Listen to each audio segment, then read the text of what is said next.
Yeah. Holy smokes, I'm no joke out the bullpen. Bringing nothing but heat, leave you hanging like clothespins. He's a beast when he goes in, ice cold frozen. The first round draft pick, number one chosen. Drop bombs, explosion, I'm self-promotion. And I keep shit moving like a flanker in motion. I'm the number one spokesman, is my devotion. That I'm dedicated to the rhyme is my own notion. Brown water's the potion, it put hair on your chest. Or you could put one in the air and it'll put you to rest. Sweet dreams, I'm about to fade. I got my mind on my money and I'm dreaming about getting this all paid. Mr. Go-Getter, Mr. Assertive, Mr. Initiative, Mr. Results, man, I'm all about my business, kid. Damn.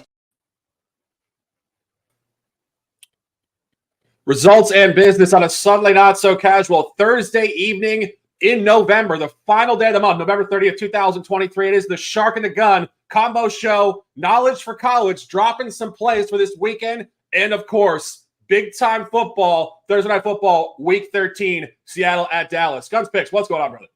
Man, feeling good, feeling great. I'm ready for a big weekend. Listen, I'm about ready to pack my bags. I'm ready to head on out to the Beantown to have a little Boston chow to go hang out the Encore this weekend, because it is going to be an absolutely electric weekend. We're going to play a little conference championship action. I'm going to give you 3 picks on that one, and we're going to be talking about tonight's game. It is Dallas. It is Seattle. Let's go. A beautiful Thursday night. It is a big game, surprisingly, I think, for a lot of us looking at this coming into the season. But let's talk about it. Throwing it to the gun first. Looking at Dallas, a juggernaut at home, unavoidably. A big number in the first half. First official of the broadcast, -6.5. Big number for a reason here, folks. It is, and I'll get to that here in a second. Seattle, 6-5 straight up, 5-5-1 ATS this season. You're looking at Dallas, absolutely electric all season, 8-3 straight up and ATS for this season. Now you got to look at Seattle. Last 4 games haven't played too well. They are a falling knife. They're 1-3 straight up and ATS with a -13 point differential, -91 net yard average. That was all against Baltimore, Washington, the Rams, and San Fran. Then you got to look at Dallas, 4-game sample size. They are 3-1 straight up, 8 and ATS in their last 4 games with a +22 point differential, +190 net yard average. However, playing a little bit weaker schedule than Seattle in those last 4 games. Only big game was Philly. They did lose that game on the road. Then they played the Giants, Carolina, and Washington, dominating those opponents. Then you got to look at Seattle. They have a gauntlet to go against after this game. They play Dallas on Thursday night. Then they got to go play San Francisco again, Philly, and then Philly. So they got a real tough schedule going through this gauntlet. But Dallas, they have a pretty good schedule as well. So there may be a little bit of look ahead on the Dallas side in the full game, but we'll see about that one because it's tough to tell because Seattle kind of has a tough game ahead as well. Philly, Buffalo, and Miami, and they have Detroit all in a row. So they got a tough schedule ahead of them as well. But I'm going to break this up. I'm going to look at the first half element of this one. When you actually look at the first half for Seattle splits on the road, at Detroit, they trailed 14-17. They led versus the New York Giants, and then they played Cincinnati on the road. They trailed 14-10. At Baltimore, they trailed 17-3. And the Rams, they led 13-7. But when you look at what Dallas does in the first half versus inferior opponents, I would consider Seattle an inferior opponent at this point. Against the Jets, 18-10, led by 8. Then they played New England, awful loss, 28-3 at halftime. Then they played the Rams, 33-9 at halftime. Then they played the Giants at home, 28-0 at halftime, awful loss. Then they played Washington, 20-10. So what you're seeing here is Dallas giving you everything they got in the first half and then like cut the brakes. Like I said, it's like Usain Bolt in the quarterfinals in the Olympics in the 100-meter dash. Dallas is going to start fast, and then they're going to kind of just let things flow their way and kill clock in the second half. Dallas is also 5-0 ATS at home this season, covering spreads by an average of 18.7 points per game. The line is basically equivalent to Seattle playing San Francisco last week. If this was in Seattle, Dallas would be a 6.5 point favorite, where San Francisco was a 7 point favorite last week, and San Francisco obviously dominated. And then you know how teams perform after they play San Francisco. They give everything they got. They get banged. They get bruised. They get demolished. And then they have to go into the next week. And usually they get demolished. And if you actually look at last year when this happened with Seattle, because Seattle has to play San Francisco twice a year, they had to play San Francisco. They lost in week 2, 27-17. They lost the next game versus Atlanta, 27-23. Seattle, they lost to San Francisco 21-13 in week 15 in 2022. The next week, guess what happened? They got beat by double digits versus Kansas City 24-10. So I figured that this is going to be an absolute demolished domination from Dallas. But I'm going to cut. I don't like the number right now. I'm going to cut it in half, and I'm going to get it under the 7 in the first half. And that's a correlated line there, because when you see this thing hit at a 9 and it's -6.5, it's telling you a Dallas story in the first half. So give me Dallas here, -6.5, and that is a 1.5 unit play for me. Yeah, I mean, you said all of it. I'll jump off it. I think the first point you want to really identify here is the numerical split, as you said, the correlation. This is just heavy stuff. You don't see stuff like this in the NFL very often. 6.5 on a 9.5. That is 68.4%. And just purely the math of this is where you find these numerical tells. It should be 50% because it's 50% of the game. So 9.5 divided by 2, you should be just under, 4.75. So what books are actually telling you here is that this is just such a heavy numerically weighted spot for Dallas. Like Gunn said, they come out just blazing hot at home. I mean, it's by far the most dominant one-off situational spot in the league. There's no other team that performs this consistently at home with this type of margin. I was going through it. Those games that you mentioned, Guns, they're outscoring their opponents 205-60. That's absurd. Plus 145 in 5 home games. And you said Seattle, this and that. They've had a couple real dud efforts on the road.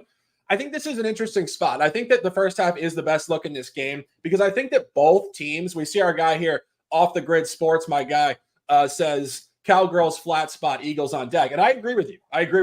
This is a very interesting spot for both teams. This is a sandwich game for both teams inside of 2 divisional games. Dallas blew out Washington on Thanksgiving. Then they get their biggest game of the year next. But I think that part of the look ahead that might not be there is because this is Thursday Night Football. They have a mini bye off of this. But nonetheless, you do play an out-of-division opponent sandwiched in between Washington and Philly. But you go to the Seattle side, it's equally as difficult. As Guns mentioned, coming off a game against San Francisco, who just flat out kicks ass and wins games, but also leaves the other team really kind of grasping for air the following week. And they also play San Francisco next week. So just as much as this is a weird spot for Dallas, this is brutal for Seattle. At the Rams versus San Francisco on a short week. And then after Dallas, they have to play at San Francisco next week. So this is just an emotionally letdown spot for this team. And this is the heaviest line by far they've been getting on the road this year. And that's not value on the dog. What that is strength for a Cowboys team. And you go back to just 2 games that I do think correlate to this. The last 2 times they were an underdog outside of the division, as Guns mentioned, a non-cover at Cincinnati, 17-13. We did have Cincinnati that weekend at -2.5, but a game against Baltimore. And I think we had discussed this on the Sunday show. And at that particular time, I don't think we knew how to read the situation, because we didn't have Baltimore officially, because we thought maybe it was a trap spot for Baltimore, but it certainly was not. It was an absolute demolition, 37-3 Baltimore. And I think the yardage in that game was highly noteworthy. Baltimore had 515 yards in that game, and Seattle only had 151. I mean, that is literally like a college football disparity there. Absolute 2-sided football domination. So just giving my commentary here. I'm not on this officially. I do agree with the Gun. His top play, Dallas first half -6.5. Let's talk some college football. This is conference championship weekend. It is an opportunity to dominate. A lot of great games this weekend. I mean, outside of just betting, this is going to be one of the most entertaining weekends of the fall. Just high quality matchups across the board. And we're going to open up 3 top plays from the Gun with the Pac-12 championship game. Really should be just a showcase game, a lot of points. And the Gun is taking Oregon to get Washington for the first time this year. Guns, what's going on here? Yeah, you may be thinking that this line is egregiously high here, and a lot of people, the public perception, I would think, would be like, "Oh yeah, Washington is undefeated. You should be taking the dog on this one." But you got to know what the story is between these two teams. Oregon is just a better team, and I'll tell you why. Oregon, really, they're 11-1 straight up. Only loss was to Washington on the road. 9-2-1 ATS, having a tremendous season with a plus 29 point differential, plus 236 net yard average, plus 9 turnover ratio. When you look at the Washington side, yes, they are 12-0, but they're 5-6-1 ATS with a plus 68 net yard average and plus 1 turnover ratio for the season. And Oregon's just been tearing it up since they lost to Washington 36 to 33. They won the net yardage battle in that game. A lot of decision making on Dane Lanning's point that could have made that game a victory for Oregon, but they went for it on fourth down a couple times, didn't get the conversions, and that changed the dynamic of the game. They were plus 126 net yards in that game, plus 1 turnover ratio. Since that loss, they are 6-0 straight up, 4-2 ATS with a plus 26 point differential, plus 196 net yard average, plus 3 turnover ratio. So they've absolutely just demolished everybody left and right after that game. On the other side, when you look at Washington, they basically just sleptwalk since that big win versus Oregon. They beat Arizona State by 8 points. They beat Stanford. Stanford's a bad team. They only beat it by 9 points. They beat USC. USC, a falling knife, had a terrible, terrible back half of the season. They beat them by 10. Utah by 7, and that was at home. They beat Oregon State by 2 at Corvallis. Granted, Corvallis, tough place to play. Still a flat spot there for Washington. And of course, they beat Washington State only by 3 in the Apple Cup. Granted, that was a rivalry game, but Washington State's been a bad team all season long. Since the Oregon game, they are 6-2 straight up, 2-4 ATS with a minus 13 point net yard average and a minus 1 turnover ratio in that span. So you're seeing a team regressing, but they're getting lucky getting the victories. Oregon's defense will be the key in this game. They played well all season. They hold their opponents to 307 yards per game, 3.3 yards per carry on the ground game, 56.4% pass completion rate, and 214 yards per game passing. They're ranked 10th in the country in opponent passing yards per play at 6.2 yards per attempt. Washington wants to pass the ball. Michael Penix is their weapon, putting up 346 yards per game passing, but only 296 yards per game passing versus conference opponents. So he's had a little bit of drop off since conference play. And then you check the last 4 games, he's only averaged 239 passing in the last 4, 8 touchdowns, 2 INTs in that span. So you see in a guy regressing continually week after week after week. When you look at Bo Nix on the other side, this guy has been a rising stock. This is a reason why this guy is the favorite to win the Heisman. He's averaging 422 passing yards per game, 16 touchdowns, 1 INT in their last 4 games. So you have this team ready to go in this spot. Now, Washington's won the first meeting, like I said, as 3-point favorites.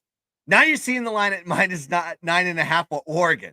That is a big line correlation, not from year 1 to year 2, but in the same season, a few weeks apart. That's outrageous, in my opinion. Oregon lost 2 straight to Washington by 3 in each game, so big revenge spot there for Oregon, 2x. Oregon 10-2 ATS in their last 12 games, where Washington is 2-6 ATS in their last 8. Oregon is just the better team. I have them ranked higher than anybody in college football right now. I think that we need to be riding this team all the way to college football playoff, and whoever they play, we're going to be riding this Duck team as far as we can. So give me the Oregon Ducks here. I got the line early. I posted it on Twitter at minus 8.5. As soon as I got it, I posted it to let the people know because I knew this line was going to move. And sure enough, you see in minus 9.5s, and now 10s are starting to pop on the board. Get it now because it ain't going to go down. So whatever the line is, just take it. Oregon minus 8.5 is my play, and it is my very first of the season game of the year. 1, 2, 3, 4 unit play, baby. Hit the horn. Give it to me all day long. Ducks, ducks, quack, quack. Buy hat. Engage. Absolutely love it. And, let's talk about this a little bit further. Guns, you said all the great details. I want to go game by game with Washington here and really talk about how unbelievably fraudulent this 12-0 campaign is. And I want to correlate this back to one team last year. Guns, who am I going to correlate this back to last year? What you mean? What team comparative to Washington, or who they faced?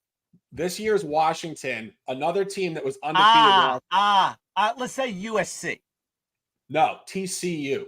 TCU, even better. Okay. TCU. You remember TCU last year, undefeated, and then proceeded to get absolutely shellacked in the college football playoff.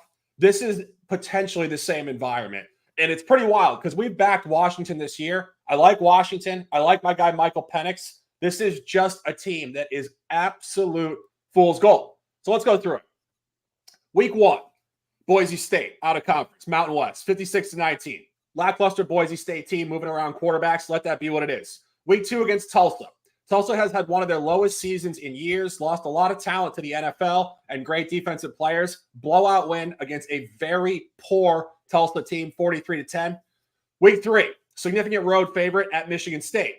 Historically, you would say, wow, that's impressive. I like Michigan State. Not this year. Worst team in a long time. Coaching turmoil, coaching fired. The team was an absolute disaster. Again, totally unimpressive. Week 4, Pac-12 opener against Cal, 59-32. Cal on the road, not impressive. Week 5, at Arizona, the GOAT in his debut, Noah Fifita, 31-24. Tight one there. Arizona probably could have won that game, and that was far before people knew how good Arizona really was going to become. As you mentioned, October 14th, 3-point win against Oregon. We did have the -3 there to push. Ultimately, that was a game that Oregon dominated in the yardage. Very, very tight stuff there up in Washington. Came back the following week, barely beat Arizona State at home 15-7. And then it continuously got less and less impressive. At Stanford yet again, another one of these teams running one of their worst teams out there in decades. Barely beat them by 9, 42-33. 10-point win at USC. Again, as the season developed, USC continued to prove week after week just how lackluster they were on the defensive side of the ball. That is not as impressive as you would think. Home win against Utah by a touchdown. Utah didn't have Cam Rising all year. Utah doesn't travel well. Again, not that impressive. At Oregon State, very fortunate in the rain to get a couple advantageous turnovers to cover and barely win, 22-20. And as you mentioned last week, Apple Cup, Washington State, 3-point win. Washington State at one point this year, I believe, lost 5 or 6 in a row. Not a good team. The Pac-12 this year was very, very down situationally. Oregon and Washington by far the best teams, but I think Oregon notably significantly better than Washington when you look at this, and this is why you're seeing this line strength. -3 at home, Washington, neutral site here. This will be in Las Vegas, Allegiant Stadium, -8.5. This should be somewhere around a pick 'em. And the fact that this opens over a touchdown, this is telling you 10-point win minimum. So when you get 8.5 and you get 9.5 now, this is an electric spot. Bob Candyman says it's going to be electric, whatever you want to call it. Let's dominate. Next play, Guns. We're going Big 12 championship game here. Texas, Oklahoma State. I think we were just discussing it off the air. A little surprised that Oklahoma State really got such win throughout the Big 12 calendar after a very lackluster out-of-conference season. A couple unimpressive losses, particularly to South Alabama. But nonetheless, they are in the Big 12 championship game against a very good Texas team who gave Alabama their only loss of the year back in week 2. You like Texas in the first half, -8.5. Yeah, I'm cutting this game into 1/2 here because the line has just escaped. You're not going to get 14s anymore. 14.5s, 15s are popping on the board. It's gone past key numbers, but I'm going to cut this in. I'm cutting this in half so I can get a better number in here. And quite frankly, this is where Texas gets their points. I'll get to that in a second. You got Oklahoma State. They've coming off a 9-3 straight up season, 7-5 ATS. Absolutely great job from the coaching perspective on this one. I'm very impressed with this team. I did have the over on the win total when I gave my preview show on this one. 7-1 straight up, 6-2 ATS in their last 8 games. They started the season off losing to South Alabama and then losing to at Iowa State for the conference opener, and they never looked back from there. Only had one bad game, and that was against UCF. But you look at Texas, they're 11-1 straight up, 64-1 ATS, and they're on a 6-game winning streak, 3-3 ATS in that span. But they've had some really big numbers on this one. But you look at Oklahoma State, reluctant with the soft schedule that they've had this season. So you got to take it with a grain of salt with that 9-3 straight up. They're ranked 57th toughest schedule in the country. Their toughest opponents this season at home. That's who they had to play. They had to play Kansas State, Kansas, and Oklahoma. Those were their toughest opponents of the year. Got them all at home. Then they went on the road at Arizona State. We know how bad they are. At Iowa State, lost that game.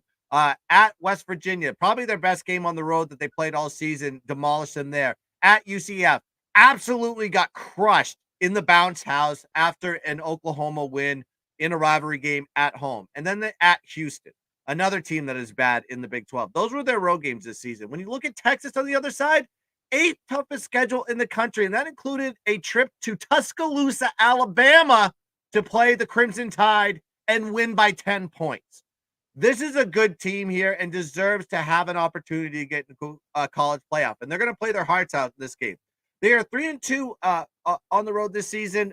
With Oklahoma State is 3-2 on the road this season, straight up with a -2 point differential, -35 net yard average, and a -2 turnover ratio.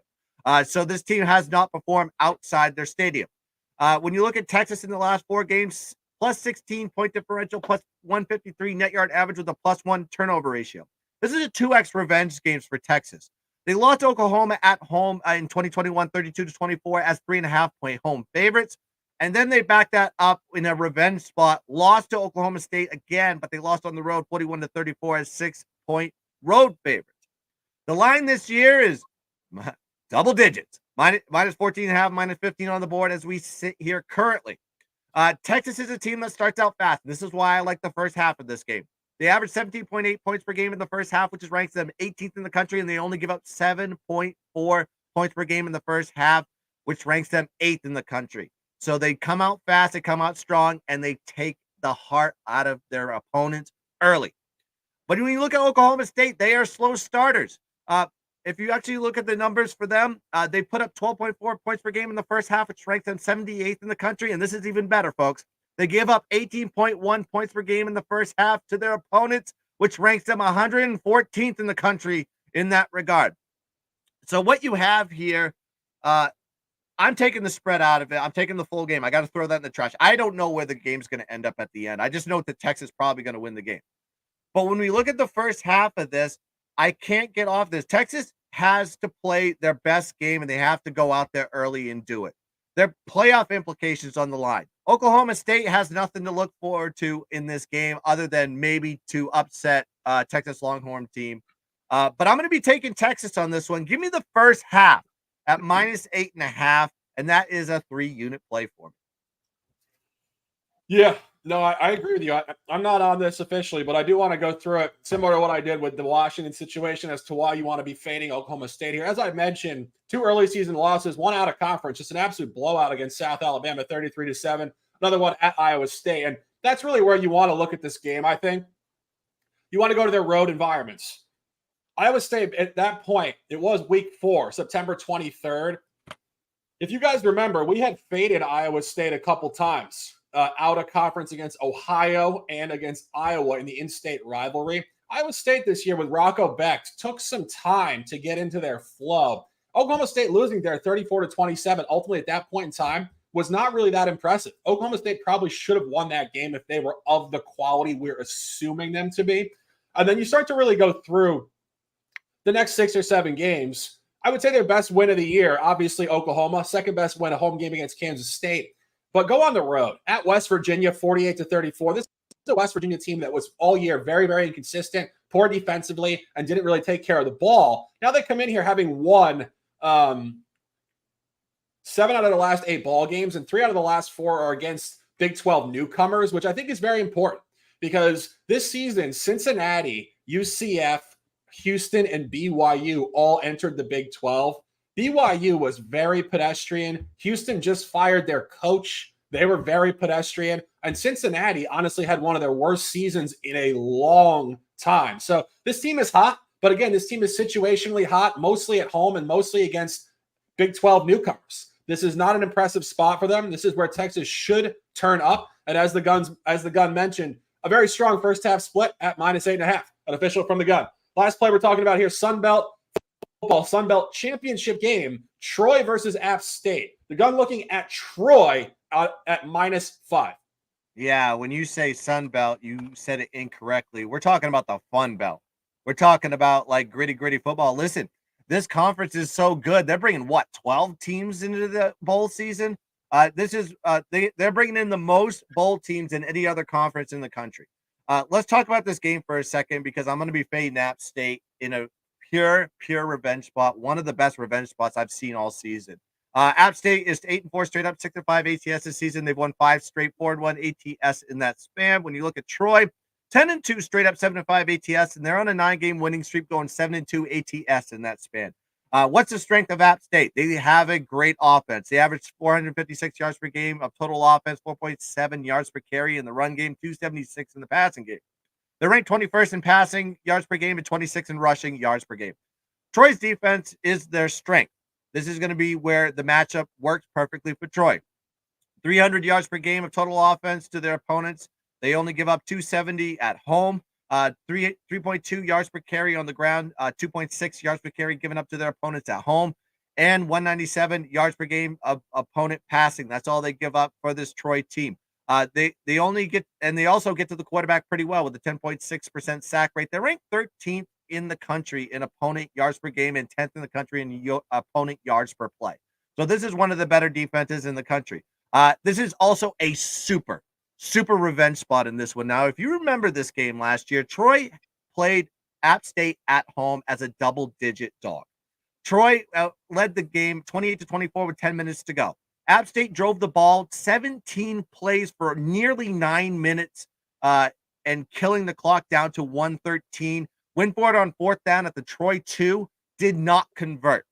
Then Troy got the ball back and got stuck in a 4th and 1 situation. So what did they decide to do? They didn't decide to go for it. They decided to take a safety, making it 28-26 and just punting the ball from a different yard line than instead of back in their own territory. But then App State got the ball on their own 47-yard line and a 4th and 10 with no time left on the clock. Chase Bryce threw a Hail Mary with no time left at home when they were going to upset App State, and they caught the touchdown, winning the game 32-28. Absolutely remarkable. This was in September, by the way. You don't think Troy remembers that? I think they do. They were 14-point dogs in that game. Now they're favored by 6, 6.5, and I'm seeing 5, 5.5 hit the board as well. But I still think this is a Troy spot regardless.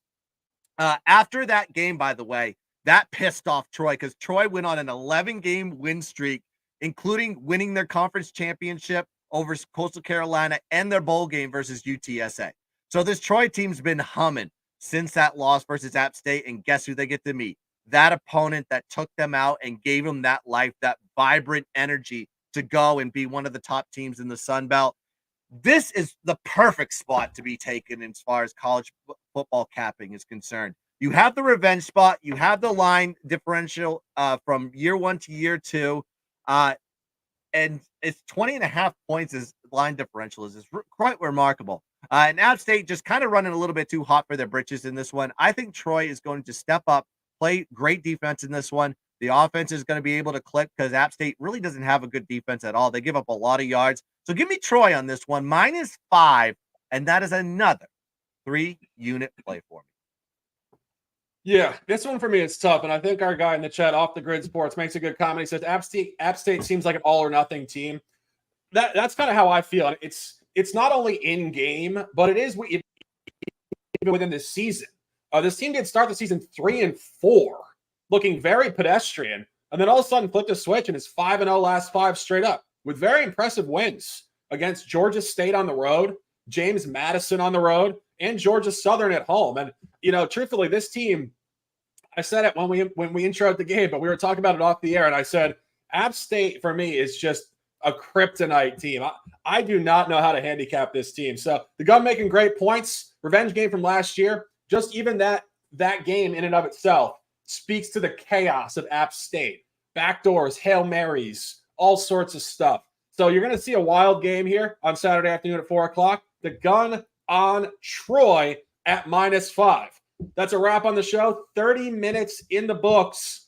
Tonight's play from the gun, Thursday Night Football, Week 13. Dallas Cowboys -6.5 in the first half. Just want to reiterate, very high numerical split, 68.4%. Should be 50-50 for neutrality. They're telling you this is a huge early spot. And it is catching Seattle off a game against San Francisco where teams purely do not function well in the following week. Couple college plays from the gun, a 4-unit banger, first one of the year. Really top stuff there. I might get behind this tomorrow evening. Oregon minus 8.5, 9.5 now. Make sure you get that under 10 key point. You should be able to find that at minus 9.5 in most books. Texas first half minus 8.5, and Troy minus 5. It is Sharky Waters Nation, 9 worth the lifestyle. Ride the wave or get out of the water. Sending you guys all the best vibes. Combo show, Circa Millions the show. We'll be back here on Sunday morning at 10:30, and of course, Knowledge for College. It is the Shark. It is the Gun. Guns picks. Close them out with some words, and let's dominate. Yeah, we cut it short. I gave you my best 3 on this one, but I'm going to be dropping more picks as far as the college slate is concerned. I do have like 2 more or 3 more looks on this one, but we will see. I will drop those in the Slack channel. And of course, I'll drop them on Twitter closer to kickoff on Saturday. If those games, maybe even Friday. I know there's another game on Friday with the Conference USA. I may have a look on that one as well, but we will see. But that's what I'll do with those plays. And of course, NFL plays, I'm going to have to drop those on Twitter. I will not have it be a part of the show. I don't know if the Shark and the Odds going to do a show. We'll just have to check that out. That's why you subscribe to the channel. And that's why you hit the notification button so you know every time that we go live. So please do that now and make sure you hit the thumbs up on this video if you like the content that we're putting out here. The absolute sharpest shit on the goddamn planet. Let's enjoy the game tonight. Dallas versus Seattle. Let's cash that first half ticket. Let's have ourselves not only a Thursday, let's have ourselves a Friday, a Saturday, a Sunday, and a damn weekend of college football and NFL. Good luck with your picks. Let's cash some tickets. Let's dominate the board. And as always, let's keep dancing. Oh, bang.